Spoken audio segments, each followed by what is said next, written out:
అట్లా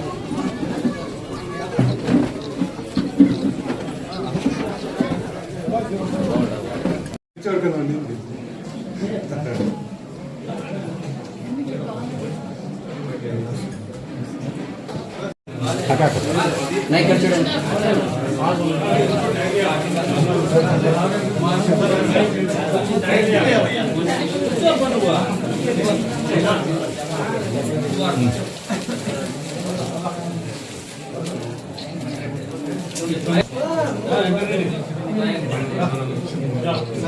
sir it's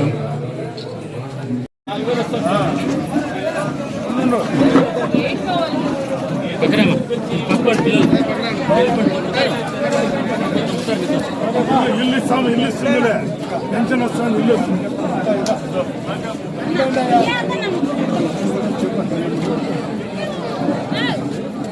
చూసుకోండి ఇల్లు రమ్మనుకో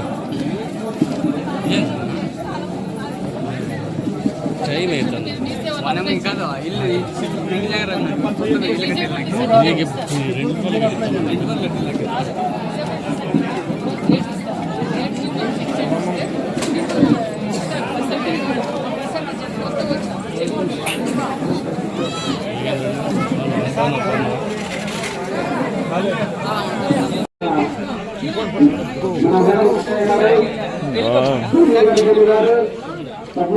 గారు కుటుంబ సభ్యులు సమేతంగా గ్రామ సభ్యుల సమేతంగా జ్యోతి ప్రజలైన కార్యక్రమం చేస్తున్నారు.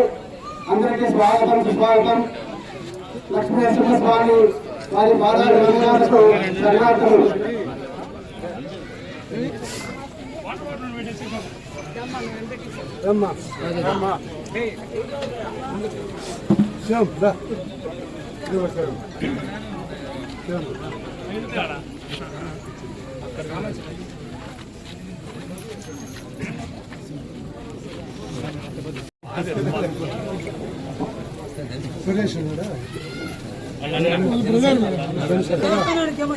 ఉన్నాడా చిన్నడా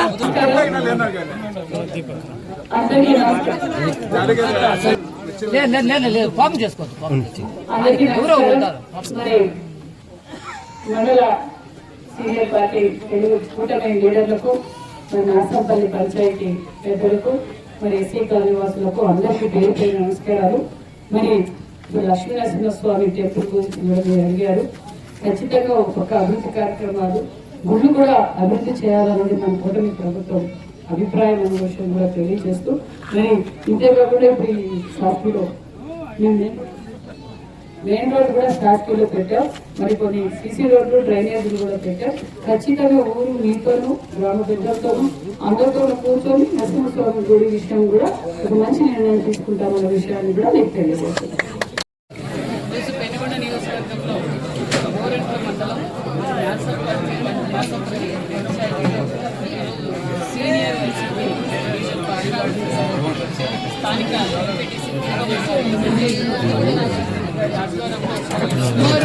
ఎనభై కుటుంబాలు ఈరోజు తెలుగుదేశం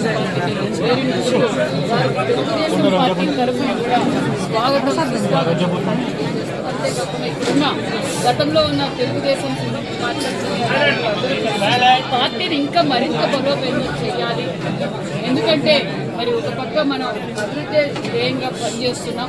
మరి ఈ అభివృద్ధిని గ్రహించి పద్మనాభ రెడ్డి గారు మరి ఇక్కడ స్థానిక ఎంపీటీసీ గారు మరి వారితో పాటు చేరిన వారు అతి తక్కువ కాలంలోనే 20 నెలల్లోనే ఒక పక్క సూపర్ 6 పథకాలు చేస్తూ ఒక పక్క అభివృద్ధి ధ్యేయంగా ఒక పక్క పిఆర్ కావచ్చు, ఎన్ఆర్జీఎస్ కావచ్చు, ఆర్ఎండ్బి పార్ట్ హౌస్ కావచ్చు, మరి ఆర్డబ్ల్యూఎస్ కావచ్చు, మరి ఇరిగేషన్ ప్రాజెక్టులు కావచ్చు, మరి ఈరోజు పోలవరం, అమరావతి, పరిశ్రమలు, మరి కియా లాంటి ఇంటర్నేషనల్ పరిశ్రమలు తెచ్చిన ఘనత చంద్రబాబు నాయుడు గారు. ఈరోజు ఈ ప్రాంతం సస్యశ్యామలుగా ఉండి మరింత అభివృద్ధి జరుగుతూ ఉంది. కాబట్టి అభివృద్ధిని చూసి తెలుగుదేశం పార్టీకి వాళ్ళందరూ చేరటం కూడా చాలా ఆనందంగా ఉందనే విషయం కూడా తెలియజేస్తూ మరి ఈరోజు మరి పద్మనాభ రెడ్డి గారు గర్వంగా ధైర్యంగా ఈరోజు చెప్పగలుగుతున్నారు.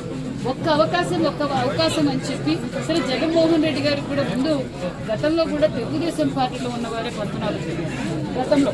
మరి ఒక్క అవకాశం అని చెప్పి జగన్మోహన్ రెడ్డి గారికి చూద్దాం ఇవ్వకూడదు కదా ఏదో చేసేస్తాడని చెప్పి వైసీపీ పార్టీలోకి పోయిన తర్వాత మరి గత 5 సంవత్సరాలుగా వ్యవసాయ రంగానికి కావచ్చు, మరి ఈ పెనుగొండ నియోజకవర్గం కావచ్చు, గోరెంట మండలం కావచ్చు, నార్సంపల్లి పంచాయతీ కూడా ఏ అభివృద్ధికి నోచుకోలేదన్న విషయం స్వయాన మరి పద్మనాభరెడ్డి గారు చెప్పడమే చూసాం. మరి నిజంగానే ఈరోజు పద్మనాభరెడ్డి గారు ఒక పెద్ద రైతుకు కావాల్సింది సాగునీరు కావాలి, ఎప్పటికప్పుడు మార్కెటింగ్ చేసుకునే అవకాశం కావాలి, వారికి కావాల్సిన పనిముట్లు అందజేయాలి.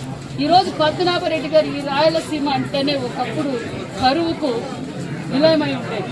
కరువు అనే రాక్షసి ఇక్కడ తాండవమాడుతూ ఉండేది ఒకప్పుడు. ఏదైతే అన్న నందమూరి తారక రామారావు గారు ఈ రాయలసీమ రాయలసీమగా మారిపోతుంది, దీన్ని రతనాల సీమగా మార్చాలని చెప్పి అన్న నందమూరి తారక రామారావు గారు నాంది పలికితే దాన్ని అమలు పరుస్తున్న అపర భగీరథుడు చంద్రబాబు నాయుడు గారు అన్న విషయం మరొక్కసారి మీకు తెలియజేస్తున్నాం. ఈరోజు మన రాయలసీమలో గ్రౌండ్ వాటర్ పెరిగింది అంటే చంద్రబాబు నాయుడు గారు విజన్, చంద్రబాబు నాయుడు గారు అపర భగీరథుడు. కాబట్టి ఈరోజు మన ఉమ్మడి ఆంధ్రప్రదేశ్లో మరి సాగునీరు ప్రాజెక్టులు ఉన్నాయి అంటే ఆ గర్భ చంద్రబాబు నాయుడు గారు. ఈరోజు మన ఈ సత్యసాయి జిల్లాలోనే వర్షపాతం తక్కువ, అలాంటిది ఇక్కడ కూడా హార్టికల్చర్ పంట పండిస్తూ ఒక పక్క దానిమ్మ, ఈరోజు దానిమ్మ సుమారుగా ఒక 2 లక్షల రూపాయలు టన్ను, 2 లక్షల రూపాయలు పండుతుంది. అంటే గతంలో రైతులంతా చెప్పుకునేవారు డ్రిప్పును స్ప్రింక్లర్ లేకపోవడంతో చాలా మంది 5 సంవత్సరాలుగా చాలా ఇబ్బంది పడేవారు. ఇందాకే మరి పద్మనాభరెడ్డి గారు కూడా చెప్పారు, మాకు డ్రిప్ లేక చాలా ఇబ్బంది పడ్డాం. మొన్నటి రోజు ఎంతమంది డ్రిప్ అడిగితే అంతమందికి మనం డ్రిప్ ఇస్తున్నాం, స్ప్రింక్లర్లు ఇస్తున్నాం, పనిముట్లు ఇస్తున్నాం, డ్రోన్ కూడా ఇస్తున్నాం అన్న విషయాన్ని కూడా తెలియజేస్తూ మరొక్కసారి మరి కూటమి ప్రభుత్వం అభివృద్ధిని సహకరించినందుకు, మీరంతా పార్టీలోకి జాయిన్ అయినందుకు మరి మరొక్కసారి పద్మనాభరెడ్డి గారికి, వారితో పాటు చేరిన వారందరికీ మేము స్వాగతం సుస్వాగతం తెలియజేసుకుంటూ మరి ఇక్కడ స్థానిక నాయకులు, ఈ పంచాయతీ స్థానిక నాయకులు కూడా పార్టీని స్ట్రెంథెన్ చేసుకోవాలని గొప్ప ఉద్దేశంతో వారంతా కలిసి ఈ మంచి నిర్ణయం తీసుకున్నారనే విషయం కూడా తెలియజేస్తాం.